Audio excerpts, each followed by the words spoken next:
Shabbat Shalom, amados irmãos. Shabbat Shalom. Queridos, 12ª porção da Torá, Parashá Vayeri, última porção do livro de Bereshit, Gênesis. Está em Gênesis 47, a partir do verso 28 até o capítulo 50, verso 26. Temos Haftará em 1 Reis, capítulo 2, de 1 a 12, Brit Hadashah, João 13, de 1 a 19, dentre outros textos. Parashá Vayeri, Vayeri significa e viveu. Viveu uma vida que transcende a morte.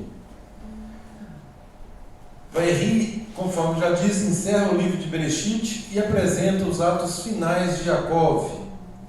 A consciência da morte, as suas bênçãos proféticas, o reposicionamento das tribos e a afirmação da continuidade da promessa abraâmica, apesar aí do exílio no Egito. O foco da Parashá, conforme o próprio nome diz, é a vida. Uma vida contínua, uma vida que continua por meio do pacto, ou seja, uma transmissão espiritual da fidelidade do Eterno à sua santa palavra. Aquilo que ele havia prometido para Abraão, Jacó está aqui reafirmando essa promessa.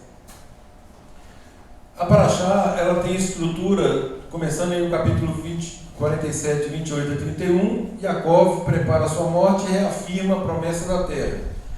A partir do capítulo 48, de 1 a 22, a bênção de Efraim e Menaché, com a inversão da primogenitura. Nós vamos explicar isso hoje, com a bênção do Eterno, Bezrat Hashem. O capítulo 49, 1 a 28, as bênçãos proféticas, 12 tribos. Capítulo 49, 29 a 33, a morte de Jacó. Capítulo 50, 1 a 14, o luto nacional e o sepultamento em Macpela. Capítulo 50, 15 a 21, a reconciliação final entre Yosef e seus irmãos. Isso ratificando, confirmando aquilo que falamos na semana passada, no tocante a dúvida que os irmãos tinham, se Yosef os havia perdoado ou não, se após a morte de Jacó, se eventualmente ele os puniria, e aqui efetivamente isso é sepultado também, isso é colocado uma pá de cal em cima, onde Yosef reconcilia-se finalmente com os irmãos que estavam em dúvida do perdão que ele já havia proferido. E no capítulo, nos versos 22 a 26, nós temos aí a morte de Yosef e a esperança de uma redenção futura. Queridos, várias correlações a essa Parashá, conquanto seja uma Parashá pequena em termos textuais, tem inúmeras correlações.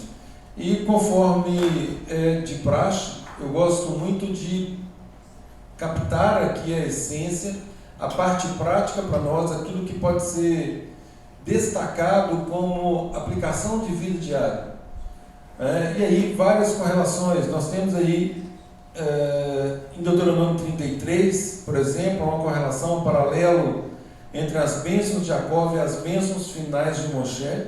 No Isaías 49, o destino das tribos e a restauração de Israel no exílio, profeticamente, lá em Isaías 49.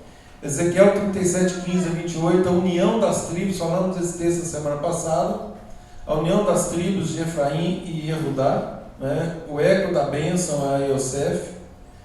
No Salmo 105, nós temos aí a lembrança do pacto com os patriarcas, mais uma vez, seca-se a erva e murcha-se a sua flor, mas a palavra do Eterno permanece para sempre. Então, aquilo que o Eterno falou, independentemente de circunstâncias, se cumprirá. Os desígnios do Eterno jamais podem ser frustrados. Isso é uma segurança fantástica para nós, para todos nós, que professamos essa emuná, confiamos na palavra do Eterno, ou seja, tudo que Ele falou se cumprirá na nossa vida. Lembrando que se tratam de promessas condicionais, ou seja, se diligentemente obedeceis aos meus mandamentos que hoje vos ordeno. Então toda a promessa do Eterno é condicional. Não existe nada incondicional. O Eterno requer aí uma contrapartida que tem a ver com a nossa volição, com a nossa vontade. Já falamos isso e repetimos a miúde, que o Eterno a única coisa que o Eterno não interfere é no livre-arbítrio nosso, na nossa vontade. Essa é a parte da responsabilidade. Falamos muito da responsabilidade na paraxá passada, e reafirmando agora que somos todos responsáveis por nossas escolhas. Então, isso é fantástico. Por quê? Porque o que o Eterno prometeu para Abraão, o Eterno convida Abraão a andar na presença dele e ser perfeito. Ser perfeito. E aí ele promete para ele que faria dele uma grande nação e que nele, por meio dele, todas as famílias da terra seriam abençoadas, enxertadas, o que ocorre, obviamente, pela semente, pela descendência, por meio do Mashiach Yeshua. E Shaul Rachalia, Paulo, o enviado, o apóstolo, ele confirma isso lá em Romanos 11. Então, quando nós fazemos essas correlações, a nossa confiança, a nossa emuná tende a aumentar. O nosso relacionamento com o Eterno passa a ser um relacionamento mais intenso. Por quê? Porque à medida que correspondemos, o Eterno vai nos revelando cada vez mais. Lá em Amós 9, 11 a 15, tem a restauração davídica anunciada na bênção de Judá. Eu estou fazendo aqui, gente, a correlação, tá, dessa porção com os profetas. Brit Halachá, Hebreus 11 a 21, Jacó e Yosef morrem na emuná, aqui falando que eles mantiveram a sua fidelidade, até o fim, aguardando a promessa. Apocalipse 7, as 12 tribos são preservadas no plano escatológico, e Lucas 2, 29 a 32, fazendo aí um paralelo entre Jacó e Shimeon, tendo como síntese essa paraxá, ensinando que a morte dos justos é apenas uma transição, pois, na verdade, o pacto transcende gerações e culmina na redenção final. Hoje alguém falou aqui sobre isso, da nossa responsabilidade em relação a gerações, ensinando os nossos filhos para que os nossos filhos tenham a oportunidade de retificar aquilo que precisa ser retificado, quebrando maldições. E o mandamento fala exatamente isso. O mandamento diz que o Eterno guarda a fidelidade dele por mais de 1000 gerações. E aquele que lhe é infiel, ele visita essa iniquidade até a 3ª e 4ª geração, aguardando que haja uma retificação. E essa responsabilidade, queridos, ela é nossa. Nós, enquanto pais, enquanto progenitores, educadores, nós temos a obrigação moral perante o Eterno de inculcar na mente dos nossos filhos, das nossas crianças, dos infantes que estão sob a nossa responsabilidade, toda a santa instrução do Eterno. Essa é uma responsabilidade nossa que nos será cobrada futuramente. À medida que tomamos conhecimento dessas santas instruções, nós temos uma incumbência urgente e imediata de repassar essas instruções, de modo que, de fato, possa haver aí uma perpetuidade. E é exatamente o que Jacó faz aqui. Ele chama os filhos, ele profere bênção sobre todos os filhos. Interessante que, ao proferir bênçãos, ele também elenca aí os defeitos de cada um. Isso significa o que, gente? Significa que não há omissão por parte dele. Ele diz o que precisa ser dito e não aquilo que eventualmente eles gostariam de ouvir. Uma pessoa à beira da morte, proferindo bênçãos e falando assim: olha, mas você fez isso e fez aquilo, você aquilo outro e tal, mas ainda assim, retifica o seu caminho, faça techuvá, que o Eterno vai te abençoar. Isso é responsabilidade, e chamar o outro à responsabilidade. É um pai falando com o filho: olha, apesar dos seus defeitos, o Eterno continua tendo um plano para você, e cumpre a você dar seguimento a esse plano. Então nós vemos aí a responsabilidade muito clara nas bênçãos de Yosef. Queridos, nos Midrash, ou Midrashim, os estudiosos falam que Jacó ele quis revelar aqui o fim dos dias, mas foi impedido pelo Eterno, pelo Rua. Por que teria havido esse impedimento? Eles argumentam que a redenção ela exige uma fidelidade contínua, não uma curiosidade escatológica. Vou repetir. A redenção exige uma fidelidade contínua, não apenas uma curiosidade escatológica.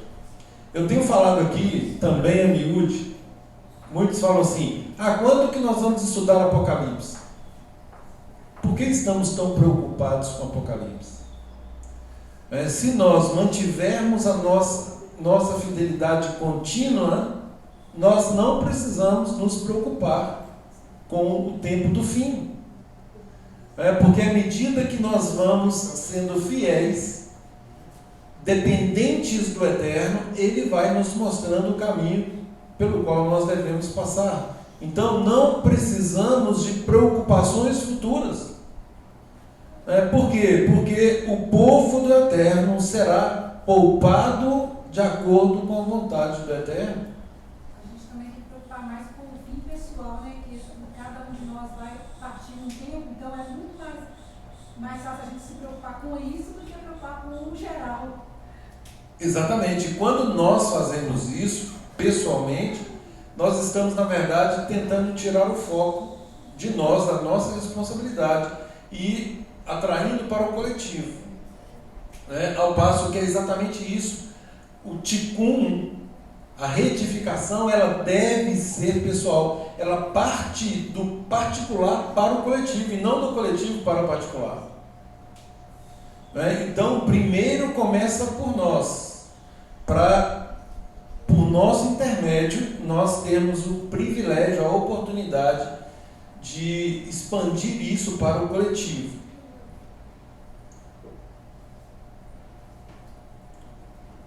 É interessante que os estudiosos também falam que, nesse momento da bênção, os filhos de Jacó declaram aqui o Shema para Jacó.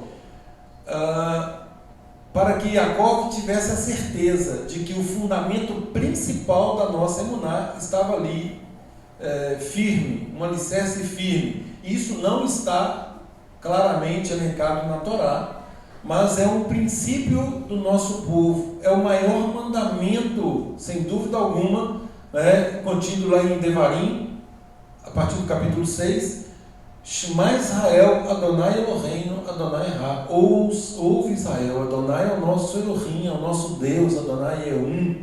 Então essa fidelidade no monoteísmo, ao declararmos que o Eterno é um, nós estamos aderindo ao pacto abraâmico. Abraão veio de um sistema onde havia adoração a vários deuses, e aí ele passa a se relacionar com o Eterno e começa a anunciar que há um único Deus e só a Ele nós devemos prestar culto. Então, começando por Abraão, agora já na terceira geração, Abraão, Isaac e Jacó, nós temos aqui Jacó no Egito, e os filhos declarando essa fidelidade junto a ele, essa fidelidade monoteísta. Interessante também a observação que se faz, gente, de que a vida de Jacó ela repercutiu inclusive no meio dos estrangeiros, no meio do povo egípcio. Tanto é que eles, no luto, eles participam ativamente desse luto. Eles reconhecem a vida dele como sendo a vida de um tzadik, de alguém justo aos olhos do Eterno. Rash fala que a morte de Jacó, ela começa aqui com o fechamento espiritual do exílio. Ramban, Narmanides, fala que essas bênçãos são proferidas não de acordo com os desejos pessoais de Jacó. Olha que interessante. Qual pai que, ao proferir bênçãos para o filho, vai pensar, por exemplo, em elencar ali os defeitos dos filhos? Via de regra não se faz isso, mas aqui é uma responsabilidade espiritual, precisa de retificação, e aí em cada bênção, em cada um, ele foi colocando ali os prós e contras. Volto a dizer, responsabilidade espiritual não tem a ver com os desejos pessoais de Jacó, mas com a responsabilidade perante o Eterno de promover essas bênçãos de acordo com as profecias, com aquilo que o Rua estava colocando no coração dele e não de acordo com a sua vontade. Então você não é um profeta, tá vendo? Exatamente, profecia. Profecias, sem dúvida alguma. Sendo um profeta ali, usado pelo Eterno. Eu queria fazer uma pergunta, não sei se você vai falar sobre isso mais à frente, mas para não esquecer, essa paraxá termina, fala da morte de Jacó e José. Isso. Só que José é chamado dos olhos do pai, certo? Tem um período do versículo que fala assim, Jacó, o filho que são os seus olhos está aí, tipo assim, vem te ver. Aí ele se ajeita na cama e para receber o filho. O que eu achei interessante foi que depois termina falando da morte de José e me deu a sensação de que José morre primeiro que os irmãos. Eu estou enganada, não ficou claro para mim. Primeiro que os outros irmãos, porque ele é um dos mais jovens, né? Sim, sim. E a Bíblia não vai falar sobre a morte dos outros irmãos. Fala dele, né? Ele morre antes dos irmãos mais velhos? Não dá para saber, não. Ele foi levado, os despojos dele foi levado só na saída do Egito. Não, sim. Está falando dos irmãos dele.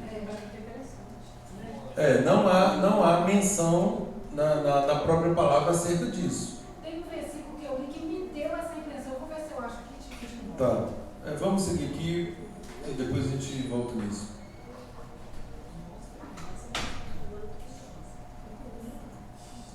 Lembrando, gente, Sforno fala que Jacó aqui, ele abençoa. Interessante também, o Evandro tocou no ponto hoje, eu estava falando com ele sobre a questão do discernimento. Toda autoridade, a quem o Eterno concede autoridade, o Eterno capacita com discernimento. Toda autoridade possui discernimento do alto em relação às pessoas as quais estão ali, de certo modo, sob a sua tutela. Sforno fala isso, ele fala que Jacó, ele abençoa conforme o potencial espiritual de cada tribo. Ele discerne esse potencial e ele profere a bênção. Mais uma vez, não de acordo com os seus desejos pessoais, mas de forma profética. O foco, então, passa a ser uma missão, a missão de cada tribo, não o mérito individual. Então, isso é muito interessante também.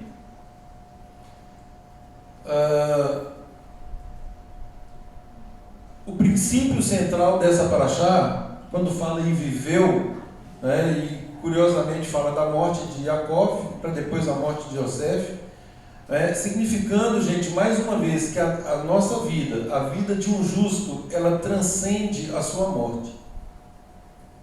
Então, o que isso quer nos ensinar?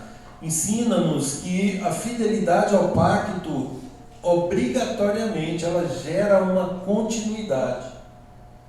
Essa é a responsabilidade. Quando nós falamos assim, olha, pais, vocês têm responsabilidade para com seus filhos. Qual é o legado? O que você vai deixar de herança para eles?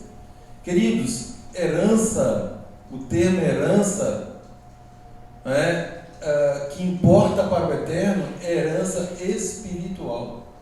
Aquilo que estamos ensinando aos nossos filhos, essa é a verdadeira herança. Esses são os verdadeiros valores. Não se trata de herança material. Se puder deixar herança material, ok. Mas essa não é a herança importante. Por conta de herança material apenas, quando é só herança material, vai gerar conflitos entre irmãos lá na frente. Eu vivo isso todos os dias. No meio jurídico, nós lidamos com isso todos os dias. Quando não se tem valores e o verdadeiro valor se torna apenas aquilo que é material, isso é motivo de conflito. Pode falar? Pode. Na minha Bíblia aqui, está no capítulo 50, versículo 24.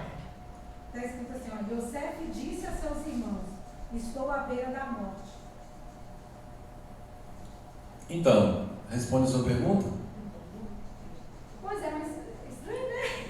Eu achei estranho. Aí foi onde eu liguei, quando ele fala assim que os olhos de Jacó, ele era os olhos de Jacó se fecharam, o dele também se fechou na mesma paraxá.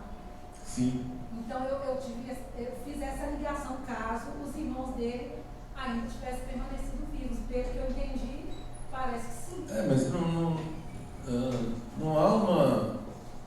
É mais uma curiosidade bem interessante, né? Sim, é interessante. O seu questionamento é porque ele era mais novo e morreu primeiro. Plano da terra. Mas aí Plano da terra. eu já fui por um campo mais espiritual. Isso aí já é eu sozinho. Entendi. No fato de dele ter sido os olhos do Pai, na mesma porção que o que ele ainda é os olhos do Pai, os olhos dele também se fechou. Então, mas demorou que... Eu estava dando 54 anos. Entendeu? 50, 20, 24. Eu estou dizendo da morte de Jacob até a morte de Yosef. Não, fala que ele viveu até... Ele viu os bisnetos ainda, fala. Pois é, eu acho que o intervalo de tempo aqui é de 54 anos entre uma morte e outra. Ele viveu mais 54 anos. Ele morre 54 anos depois. Então, aqui, conquanto esteja próximo na mesma porção, teve um lapso de tempo considerável. Isso aí eu considerei também. Mas, sei lá, me veio isso assim na hora. Entendi. Então, queridos, nós vivemos, o princípio é nós vivemos para legar, para deixar valores aos nossos filhos. Valores, sobretudo, e mais importante, valores espirituais. Quando nós capacitamos, queridos, sempre é do espiritual. O Rafael está passando mal? Sempre é do espiritual para o material e nunca o contrário. Sempre é do espiritual para o material. Quando nós legamos coisas espirituais para os nossos filhos, automaticamente eles serão abençoados, também materialmente. Exatamente, esse é o verdadeiro legado. E muitas vezes, gente, nós negligenciamos isso. Nós nos preocupamos com bênçãos materiais.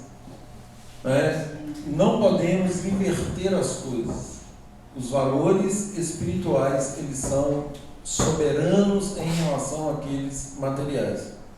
Então nós vivemos para legar valores éticos, morais aos nossos filhos. Isso é que vai fazer com que o nosso povo seja luz para outros.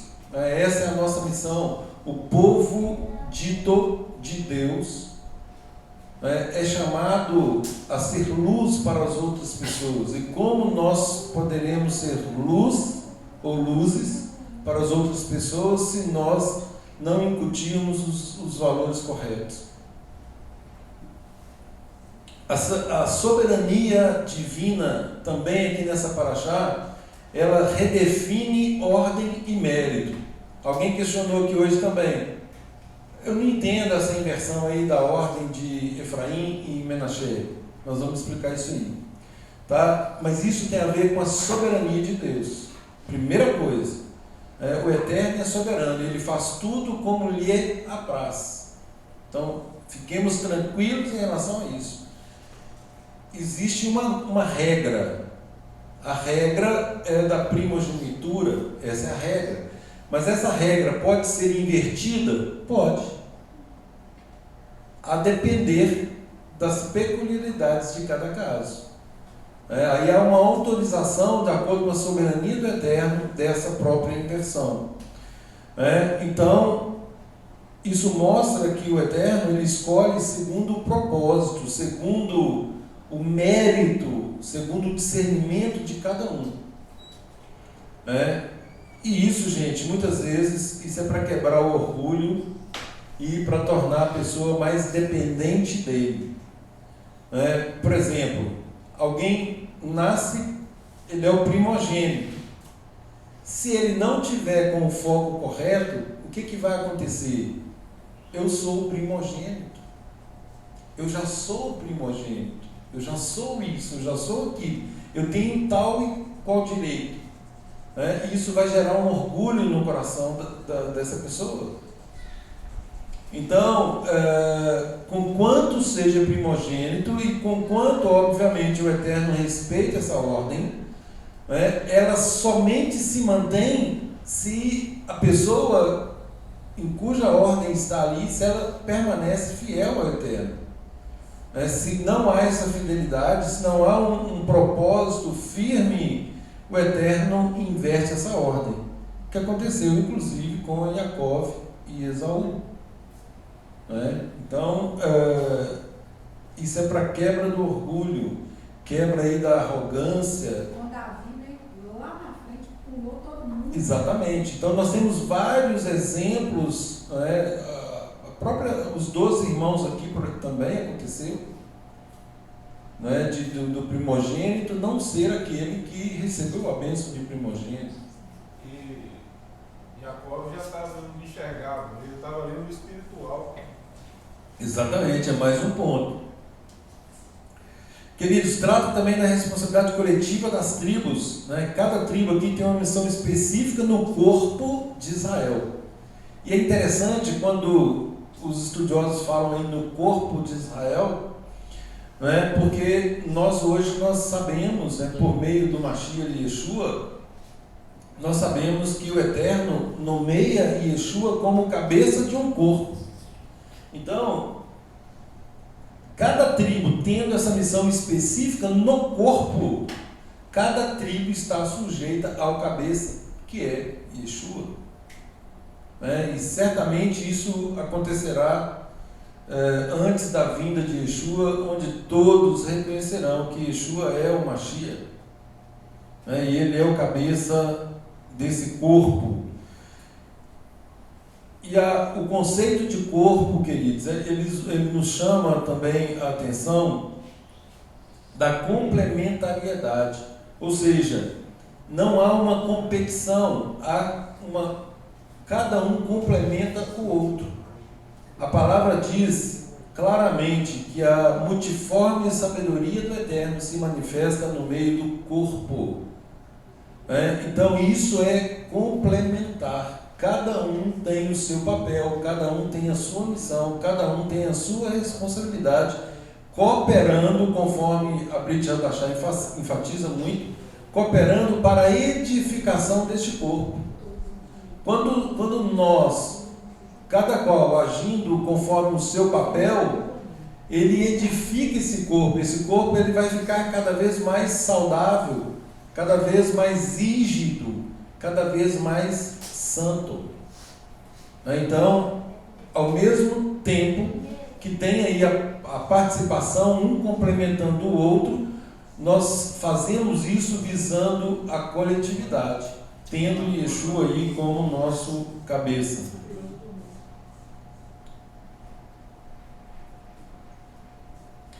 temos aí que, também, queridos, que a Techuvá ela restaura todas as relações que foram quebradas. É o caso aí de Yosef e os irmãos. Né?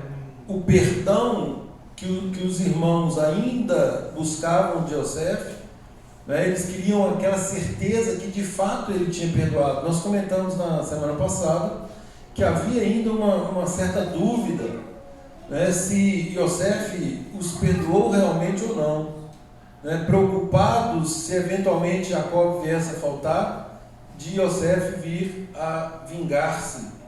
E aí eles percebem realmente que o conserto ali ele foi real, ele foi sincero, né, sabendo aí Yosef como alguém que foi usado por Deus, né, que Yosef está aqui aplicando o princípio do perdão de forma sincera. Ainda que estivesse em liberdade, se oferecendo para os escravos, realizando o sonho de José, né? Não entendi. Eles se mostraram, Assim. se entregando como escravos, para pedir o perdão. Sim, eles reconheceram a autoridade de Yosef, cumpriu-se o sonho que ele tinha, né, que ele teve outrora, e isso, sem dúvida nenhuma, promoveu a cura dos traumas dos irmãos ali. Né? Aí eles realmente eles ficam aliviados, né, com a palavra de Yosef. E em relação também à bênção de Jacob aqui, gente, tem a esperança do futuro, escatológica, né? Manter o povo olhando para a redenção futura. Fala-se que Yosef, inclusive, fala isso mais claramente, né, de que o Eterno tiraria o nosso povo do Egito e que quando isso acontecesse, era para que os ossos dele, né, fossem levados dali. Jacob, por sua vez, também não quis ser sepultado no Egito. Ele faz o pedido para Yosef e Yosef cumpre o desejo do pai. Falamos aí numa paraxá passada sobre o ato de última vontade, o direito, gente, o direito civil vigente no nosso país. Há dispositivos que garantem o ato de última vontade. E garantem de forma coercitiva. Ou seja, quando um juiz, quando não há um acordo entre familiares, e um juiz toma conhecimento e ele busca perscrutar e investigar a causa ou o ato de última vontade do morto, ele faz com que esse ato de última vontade seja cumprido. E o que nós vemos muitas vezes na prática é que a própria família ela dá um jeito de modificar esse ato de última vontade, ou seja, muitos não respeitam e obviamente não levam o caso ao judiciário. Então acabam por infringir tanto a norma do Eterno, a santa instrução do Eterno, quanto o próprio direito civil. Tem vários exemplos de atos de última vontade declarados, garantidos pela palavra dos familiares e que não foram cumpridos, o que é triste, porque a honra do nome honrar aí, e aí vale dizer, honrar pai e mãe é um mandamento tão sagrado, que ele vale tanto para o presente quanto para o futuro. Até a memória. Meu pai é falecido. Eu tenho que honrar a memória do meu pai. E para sempre será honrada por mim, por exemplo, pelas minhas irmãs. Isso deve ser feito. Já que eles ainda vivem, né? Segundo Yeshua, né? Mesmo que esteja morto. Acho que assim, a alma ela está aguardando tudo, mas... Sim, o Eterno não é Deus de mortos. O Eterno não é Deus de mortos, e sim de vivos. E nós sabemos que isso aqui é só uma passagem, um processo E como foi dito, nós, todos os que já não estão fisicamente conosco, eles estão aguardando essa redenção final. Alguém fez a pergunta hoje, se salvação é o mesmo que eternidade. Eu falei assim, não é o mesmo. Tanto é que o conceito de salvação e perdição, os dois apontam para a eternidade. É um pressuposto. Agora, depende se está num ou no outro conceito. Se foi salvo, é lógico que ele terá a vida eterna. Agora, se foi perdido, se ele está ali debaixo de maldição, também será eliminado para sempre. A palavra diz que o justo habitará a terra, mas o ímpio será da terra o quê? Desarraigado, será arrancado com raiz e tudo e lançado. E essa dúvida, quando se fala eliminado para sempre, eliminado de ser destruído? Sim. Ou eliminado, que muita gente acha que é para ficar passando por um processo? Não. Ato único. Ele será lançado no lago de fogo e enxofre. De uma vez por todas. É no sentido de não ter retorno mais. Exatamente. Será eliminado, será morto ali. Por isso que a palavra fala que sobre o justo não terá direito à segunda morte. A morte não os atingirá. Ou seja, então o que se diz no meio evangélico nesse sentido aí... É um equívoco. A cultura greco-romana nos apresenta um sofrimento eterno. Sim. E, por óbvio, para nós que conhecemos a Torá, a justiça do Eterno, nós concluímos, logicamente, que seria injusto. Uma vida aqui terrena, ela dura no máximo 120 anos. Já que ele promete que não vai ter sofrimento, Então, exatamente, não faz sentido. Então, 120 anos para o Eterno é como se fosse 120 dias, 4 meses. Agora, seria justo uma pessoa passar uma eternidade sofrendo por causa de 4 meses? Não faz sentido. Por isso que é melhor cair nas mãos do Eterno do que cair em mãos humanas, porque o humano ele é injusto nos critérios, mas a lei do Eterno ela é perfeita. Shaul fala isso, a lei é santa, o mandamento santo, justo e bom. Isso mais uma vez, é algo que nos dá segurança. Então, gente, a questão do inferno, que se apregoa, ou que se apregou até hoje, cujos ensinamentos nós somos doutrinados outrora, ele já não existe para nós da forma como é ensinado. O inferno aí como sendo o Sheol, a sepultura, a segunda morte, ela é um ato único. Então, a palavra fala que ao homem é dado morrer uma só vez e depois disso vem o juízo. Então, a pessoa morre uma vez, lógico. Ela fica aguardando o juízo. Por ocasião da vinda de Yeshua, a palavra fala isso. Uns ressurgirão para a vida eterna e outros para a morte eterna. Aquela parábola que ele usa, eu poderia considerar só como uma parábola? Sem dúvida, uma alegoria, uma parábola. É só uma parábola. Gente, qual que é o princípio? Você vai entender isso agora. Você está falando do rico de Lázaro. Exato. Então, o princípio judaico de interpretação ou você interpreta tudo de um jeito ou tudo de outro jeito. Se você achar que é real, então você tente fazer isso com essa intenção. Faça a leitura compreendendo que tudo é literal. Aí você vai ver que não bate. Aí se você fizer qualquer coisa fora da lente judaica, você vai ver que não fecha.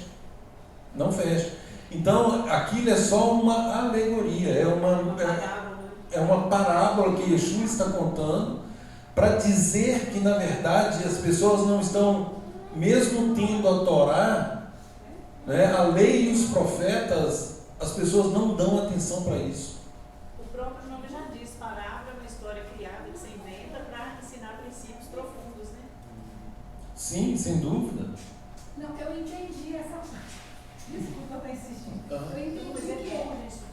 entendo que é uma parábola, mas assim, Você tem princípio de verdade ali. o que eu consegui perceber é essa questão, por exemplo, de que a consciência ali naquela parábola, ela nunca morre. Estou errado? Mas ali é só a parábola mesmo, né? Para ver o desespero. Né? Então, mas qual que é o ponto de divergência? Da consciência. Então, achar assim, não vai ter uma morte definitiva. Quando a gente lê Apocalipse, Não, claramente não. não vai ter. Não é nem isso. É porque, pelo que Yeshua apresenta, gente, eu consegui ver isso, não sei se eu estou. Pode falar. Eu consegui ver nessa parábola que a consciência não morre. A consciência não morre, ela não se dissipa. Porque o morto que fez mal a vida toda, ele está em plena consciência de que tudo que ele fez foi ruim, ainda pede permissão para vir avisar os irmãos. Fora qualquer outro tipo de crença, nada disso, eu estou falando só da consciência. E o outro que viveu sempre mendigando, agora estava ali no outro lado, separado, vivendo muito melhor. Mas até que isso aí eu não levo em conta. O que eu levo em conta é a consciência daquele que estava sofrendo no momento. Ele sabia que tudo que aconteceu aqui na vida, tudo que ele fez, e ainda pediu permissão para tentar alertar os irmãos que faziam as mesmas coisas. Nós podemos. Versículos que falam que o morto não dá mais notícia. Isso que eu ia falar. Não tem essa consciência. Tá? A palavra ela compara a morte a um sono. Está dormindo, né? Quando você está dormindo, você tem consciência de alguma coisa? Não temos. Nós não temos consciência. Estamos dormindo. Né? Há ali uma ruptura, né, de vida, de consciência. Nós caímos num sono profundo e acordamos aí X horas depois. Então, a palavra ela compara a morte ao sono. E nesse aspecto não há essa consciência contínua. A palavra é só para ensinar mesmo, né? Ali é para ensinar princípios. Inclusive, nós podemos esmiuçar isso, porque senão eu vou sair fora do escopo da Paraxá, no estudo de segunda-feira. Tá? Eu já expliquei essa parábola aqui uma vez, de Rick e Lázaro, e eu posso explicá-la na segunda-feira para todo mundo.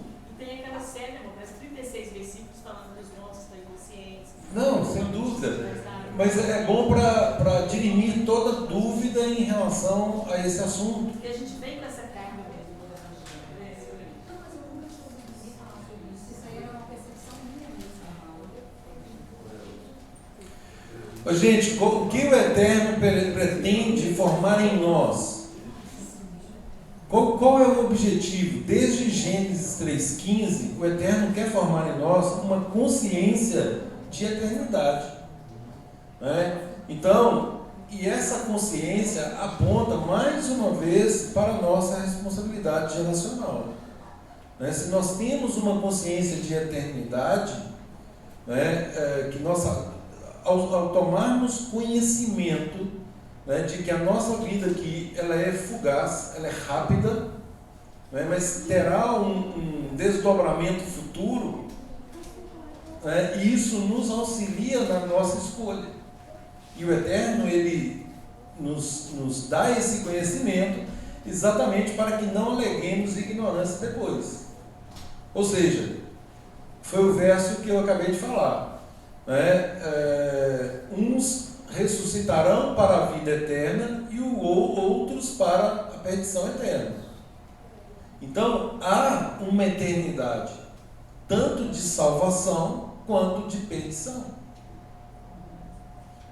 Então, ao formar o nosso povo com essa consciência de eternidade, isso nos coloca no devido lugar para que nós possamos incutir na mente dos nossos filhos e de outras pessoas essa responsabilidade, para tentar tirar a pessoa do erro, para chamar essa pessoa para reconciliar-se com o Eterno.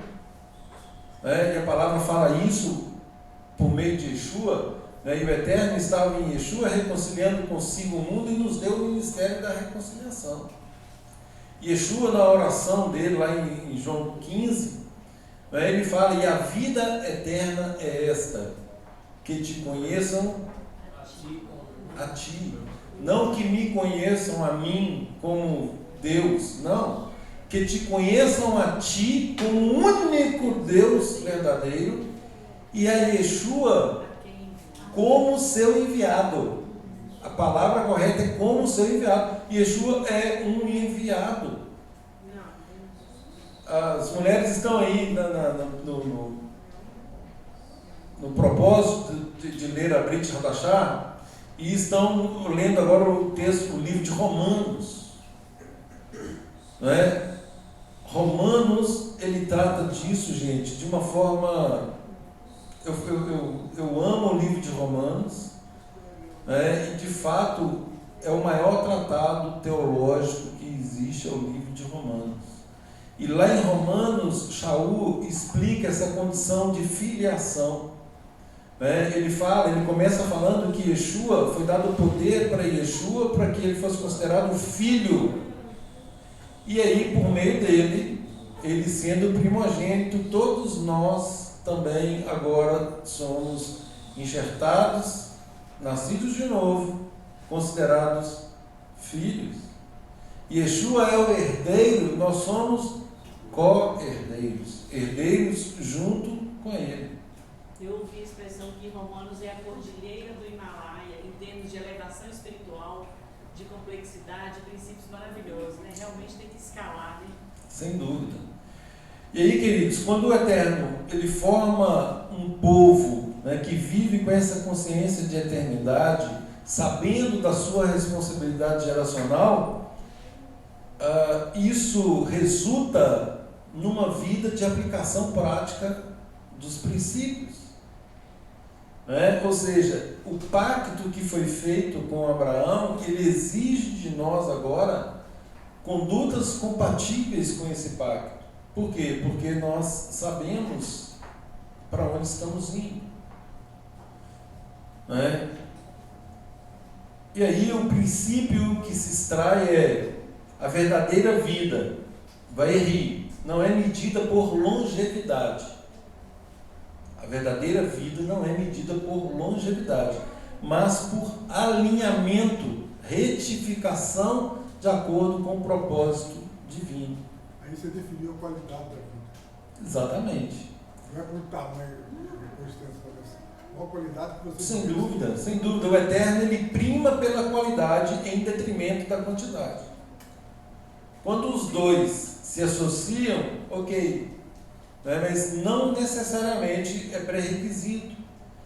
Muito mais do que longevidade, o Eterno quer que vivamos de acordo com o seu propósito, alinhados, retificando aquilo que precisamos retificar. Poucos e maus. Oi? Poucos e maus, exatamente. Então, queridos, examinemos o nosso legado. Primeiro princípio. O que permanecerá se cada um aqui de nós aqui vier a ser chamado hoje? O que permanecerá? Qual é o legado que estamos deixando? E qual a eternidade estamos destinados? Pois é. Aceitar as correções do Eterno, as disciplinas do Eterno. Isso pode nos tirar de uma eternidade de perdição. A própria palavra fala, que nós não devemos esmorecer quando somos disciplinados pelo Eterno. Tem gente que na hora da disciplina fica triste, Fica triste. Mas quando nós vemos e nós sabemos que o Eterno somente disciplina quem? A quem Ele ama. E outra coisa, Ele ama e nos considera como filhos. Se nós estamos sendo disciplinados, o Eterno ainda está nos considerando como filhos. Porque se fôssemos considerados bastardos, Ele não vai gastar tempo conosco. Não vai gastar tempo conosco. É claro, gente, o Eterno é onisciente, Ele sabe de todas as coisas. mas ao mesmo tempo a própria palavra fala que Ele não quer que ninguém se perca. E nesse ponto, ou nesse passo, Ele concede a todos a oportunidade de techuvá. Todos têm essa oportunidade. E como Ele não interfere na volição, na vontade humana, né, à medida que percebemos uma disciplina, a nossa decisão pode inverter o juízo. Por isso que tudo contribui para o bem daquele Que ama a Deus e são chamados segundo o seu propósito. Quando nós aceitamos isso, né, de fato nós estamos no caminho correto. Falamos na semana passada, né, da prática de uma reconciliação ativa. Né? Perdão não é sentimento, perdão é obediência. Perdão é obediência. Agora, queridos, mais uma vez, perdão não significa retorno ao status quo em algumas situações. Né? Perdão tem vários níveis de perdão. Em termos de relacionamentos. Agora, o que precisa, de fato, existe um mandamento que nós precisamos perdoar. Aliás, a oração que Yeshua nos ensinou fala o quê? Perdoa-nos as nossas dívidas, assim como nós perdoamos aos nossos devedores. Então, é um mandamento o perdão. Ao passo que, obviamente, dependendo de cada situação, tem um tratamento específico. Mas perdoar não é opcional. Perdoar é mandamento. Se a pessoa teve um arrependimento sincero, que Sim. significa mudança de atitude, e somos irmãos, e o status quo volta. Pode voltar. O status anterior volta. Pode voltar. É com o ímpio que é mais complicado, né? Porque às vezes o ímpio está lá e com mais vontade de fazer maldade com a gente perdoa e segue com mais cautela, né? Por exemplo, no trabalho, alguém no trabalho, não teme a Deus. A gente tem que perdoar de qualquer modo, mas o retorno ao status anterior já é mais cauteloso. Exatamente. Então, queridos, alguns questionamentos, né? Por que a Parashá se chama Vaierri, se trata majoritariamente de morte, né? E viveu, e logo em seguida fala da morte de Jacó, e depois fala da morte de Yosef. A resposta aí, sem dúvida nenhuma, é com ênfase a continuidade do pacto. Geracional. E viveu. Jacó vive até hoje. Nós estamos aqui falando dele, falando de Yosef, de todos os patriarcas. E isso é continuidade geracional. Chamando do nosso povo. Exatamente, nosso povo. Então, ele transmite exatamente essa transmissão de identidade, de promessa, de direção espiritual, né? Mostrando que a morte física não interrompe a missão de um justo. Foi o que eu falei agora há pouco. O que estamos deixando? Maria Lúcia é testemunha aqui, ó. Eu falo do meu pai direto, da memória dele, de um homem que, conforme a luz que ele teve, ele andou de acordo com os padrões, com esses padrões que ele foi ensinado. Sendo uma pessoa íntegra numa sociedade que sabemos muito corrompida. E é interessante que antes de eu perder meu pai, eu nem entendia, né? Todos os dias você fala com seu pai.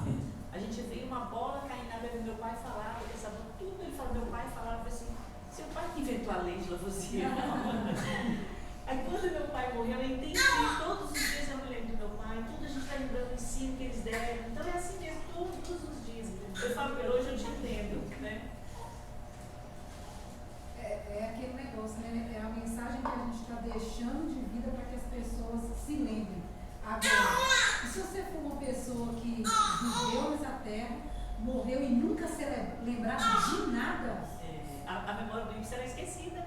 Aí pode ser que a gente já tenha a resposta final. Exatamente. Talvez, né? Então, gente, a nossa vida precisa produzir essa continuidade espiritual. Precisa produzir essa continuidade espiritual. E é tão interessante isso, porque nos pequenos detalhes que a gente puder compartilhar a palavra, ajudar um irmão que já está no caminho, a gente está deixando um legado também. Porque às vezes o irmão vai atentar para uma coisa que ele não estava pensando, mas não teve coragem de chegar nele e falar, né?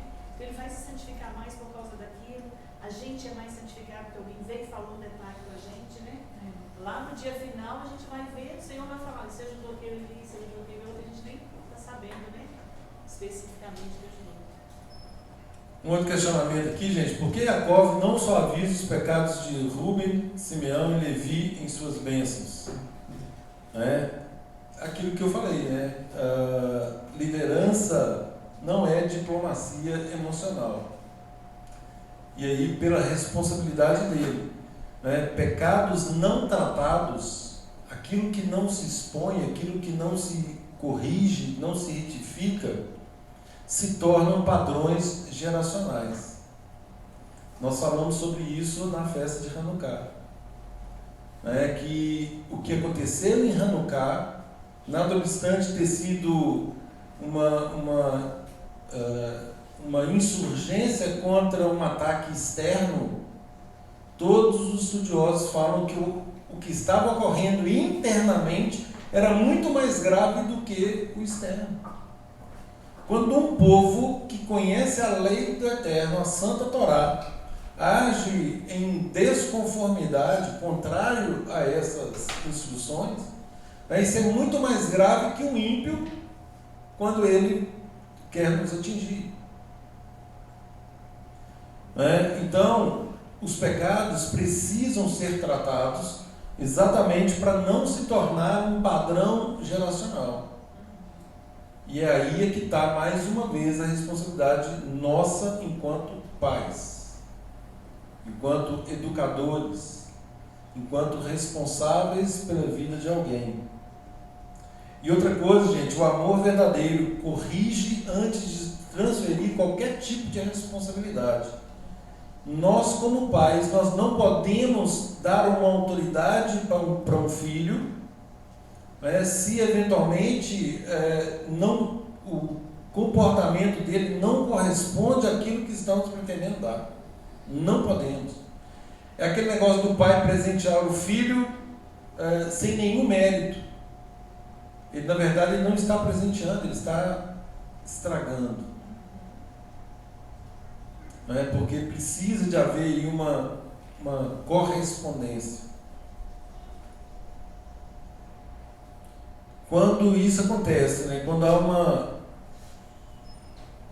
um comportamento compatível com essa espiritualidade, isso molda o nosso caráter, isso aguça a nossa responsabilidade e nós livramos os nossos filhos de consequências espirituais. Então, quando pensamos nisso, foi exatamente o que Jacó fez. Pensando aqui, ele foi pontuando, exatamente para que não tivesse desdobramento os outros. O que fez Jehudá receber o cetro, mesmo não sendo o primogênito?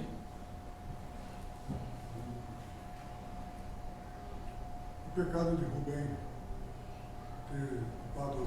Não, vamos falar de Jehudá. O que fez Jehudá receber o cetro, mesmo não sendo o primogênito? A retificação que ele teve diante de Yosef. Techuvá comprovada, testada e comprovada. Techuvá, testada e comprovada. A capacidade de assumir culpa e proteger o outro. Isso é que fez uma responsabilidade sacrificial. Falamos disso na semana passada. Ele mostrou ali, ele teve uma responsabilidade ao ponto de se sacrificar pelo outro, mostrando que estava retificando aquilo que ele fez com Yosef lá atrás. Um arrependimento sincero. E arrependimento sincero tem a ver com mudança de rota. É exatamente isso.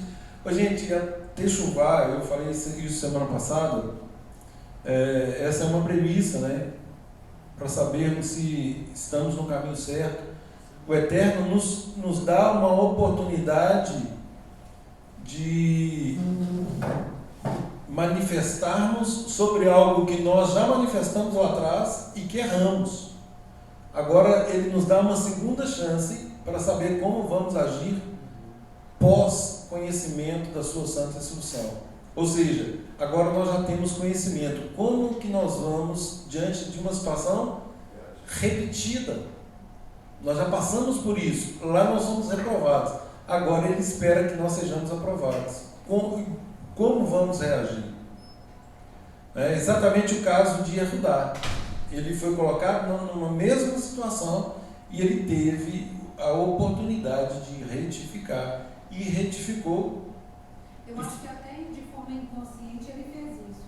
Por que eu falo que foi de uma forma inconsciente? Porque quando ele falou para o pai dele assim: ô pai, eu vou levar o Benjamim, se eu não voltar com ele, você fica com os meus filhos. É como se ele estivesse falando assim, um por um e o outro pelo outro. Então, mas isso não é inconsciente, isso é consciente. Não, é consciente, mas assim, ele não falou abertamente, né? É isso que eu quero dizer. E lá com Yosef, ele se colocou Lá, a si mesmo. Sim. Entendeu? Então, com ele lá, ele falou assim: não, que eu pague tudo que tiver que pagar, mas não faça nada com ele. E com o pai ele já falou assim: ó, se eu não voltar, eu não trouxe, Sim. você já fica com os meus aí. Como se fosse uma retificação pelo que ele tinha feito também lá atrás, né, com José? Entrega do filho. O que a inversão entre Efraim e Menaché ensina sobre mérito e soberania divina? Falei disso agora há pouco, né, que existe uma regra, mas que o Eterno é soberano. E aqui, o próprio Eterno, é óbvio, não está preso à ordem natural. Se há aí uma mudança de comportamento daquele que deveria assumir essa responsabilidade. Então, o potencial espiritual, ele supera, né, essa precedência biológica. E aqui, gente, é que está o soro dessa porção. Falava com o Evandro mais cedo. Quando Yosef fala com Jacó: não, pai, o Davis mencionou aqui, né, que Yosef já não estava enxergando, a Torá fala isso. E aí, na cabeça de Yosef, ele estava ali invertendo, né? Ele trocou as mãos, né?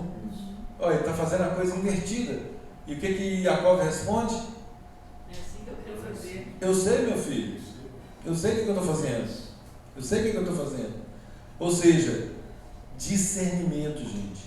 Falei isso agora há pouco. O Eterno concede discernimento espiritual às autoridades. E quando ele viu os meninos pela primeira vez, os netos, ele ainda via. Então, assim, ele já conhecia um pouco do comportamento de cada um deles e quem agiria como um primogênito e quem não agiria como primogênito. Exatamente, esse é o ponto. Então ele inverte, gente, porque ele discerne, né? Quem nos dá o discernimento?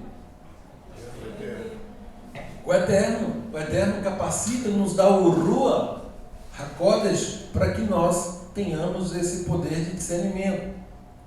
E aí ele percebe o quê? Que Efraim, ele possuía maior capacidade espiritual do que Menaché. Então ele sabia o que estava fazendo.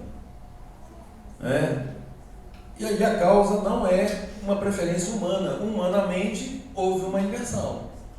Mas o discernimento profético, ele teve a ver aqui com o propósito do Eterno. Um propósito futuro. As tribos que ficaram juntas nos dias de Yeshua eram Judá e Efraim? Judá e Benjamim. Na verdade, é como se eu faça um paralelo, né? Ele meio que Judá continua protegendo o filho menor até naquele tempo. Você vê que até hoje o guardião da Torá. Até hoje. É o guardião da Torá. Conquanto ainda sabemos, né, que vai haver o cumprimento por ocasião da vinda de Yeshua, mas é a tribo de Yehudá, são os judeus, não é? Então, gente, aqui não é um equívoco, né? Não há erro por parte de Jacó, né? Ele não está confuso, ele não é enganado, ele sabe, ele está vendo algo que Yosef não está vendo. Yosef não consegue enxergar. conquanto fosse o pai. E aí, por que Jacó enxerga e Yosef não? Obviamente, a experiência aí, né? Yosef estava aqui muito envolvido ainda com as coisas do governo, do seu governo, e obviamente o avô aqui dos meninos, o seu pai, o pai de Yosef, tinha muito mais discernimento espiritual, discernimento consciente da vontade da terra. Os próprios nomes, gente, já revelam a causa. Menaché, quem sabe o que significa?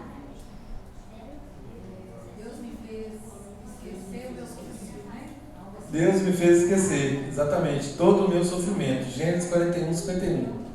E Efraim, pois Deus me fez frutificar na terra da minha aflição. Então, olha, enquanto um esquece, o outro frutifica.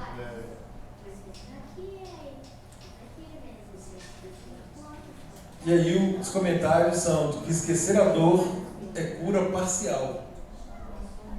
Agora, frutificar a partir da dor é redenção plena. Ou seja, testado e aprovado. Testado e aprovado.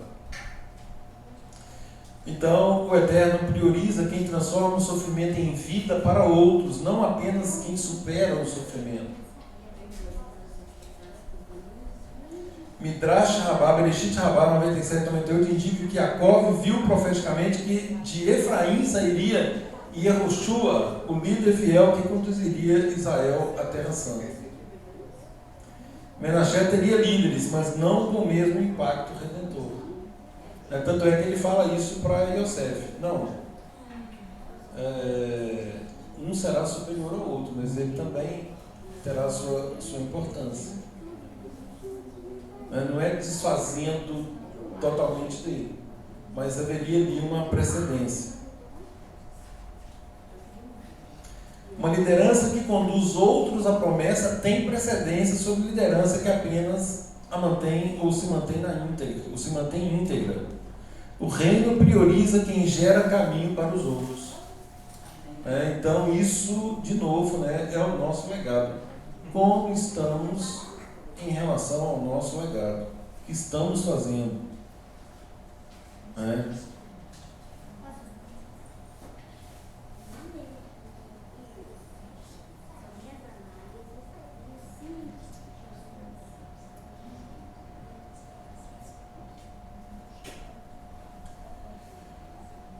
A conclusão aqui, gente, é que Jacó inverte a bênção porque o Eterno escolhe, deu esse discernimento para ele, mostrando que Efraim, de fato, frutificaria em termos proféticos e não apenas superaria o sofrimento.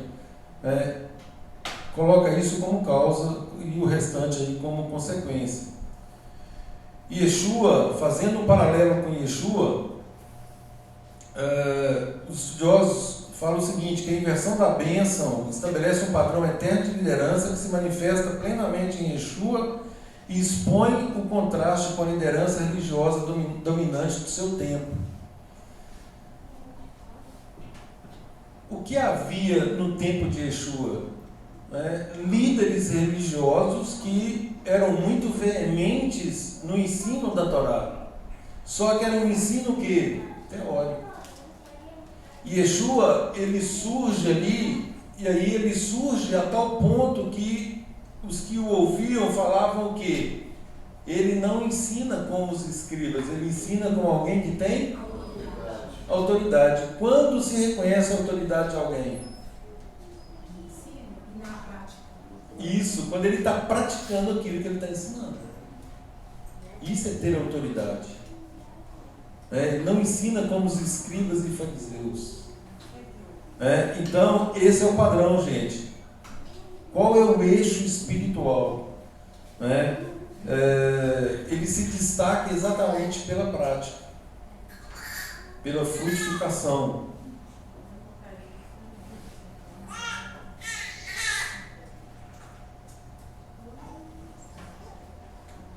Nós sabemos que Yeshua não critica a Torá, ele não anula a Torá, ele não relativiza a Torá, Muito pelo contrário. Ele condena o uso da Torá para a autopreservação. Né? Ele condena a religiosidade. E aí é que está o perigo. Né? Ele fala que os mestres da lei atavam fardos pesados, mas eles mesmos não queriam movê-los. Isso é religiosidade.